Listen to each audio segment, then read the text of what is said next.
عليكم ورحمة الله وبركاته. أهلا بيكم متابعينا الكرام. فيديو النهاردة هو فيديو تنويهي بسيط للأعضاء المشتركين في أي قناة، مش شرط قناتي فقط، لكن أنا عايزة ألفت انتباه حضراتكم إن لو حتى مشتركين في القناة لكن مش بتتفاعلوا على القناة بلايك أو تعليق صغير او اي حاجة تبين انك نشط ومتفاعل مع الفيديوهات على القناة، اليوتيوب بيعمل حجب للاشتراك بتاع حضرتك. يعني تبقى مشترك والجرس مفعل لكن مش بتضاف من اعداد المشتركين على القناة، وصاحب القناة يلاقي النهاردة مثلا عنده 500 مشترك، بكرة يلاقيهم مثلا 400.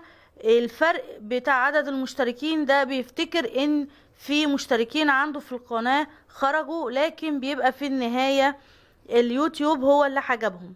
يعني لو تعليق بسيط، كلمة من 3 حروف زي كلمة جيد، كلمة صغيرة زي بالتوفيق او موفق، مش هتاخد منك وقت. مش لازم تتابع الفيديو كله، لو شغلت بس من الفيديو 30 ثانية، لو دوست لايك، كل الحاجات دي تفاعل منك على القناة. كمان اليوتيوب كل فترة بيعمل متابعة للمشتركين على كل القنوات الموجودة على اليوتيوب. اللي بيلاقي الاشتراك بتاعه موجود لكن هو مش مفعل بيعتقد ان ده اشتراك وهمي من صاحب القناة، فبيحجب الاشتراك بتاع حضرتك ومش بيضيفه للقناة. فنتمنى ان احنا نفيد اصحاب القنوات.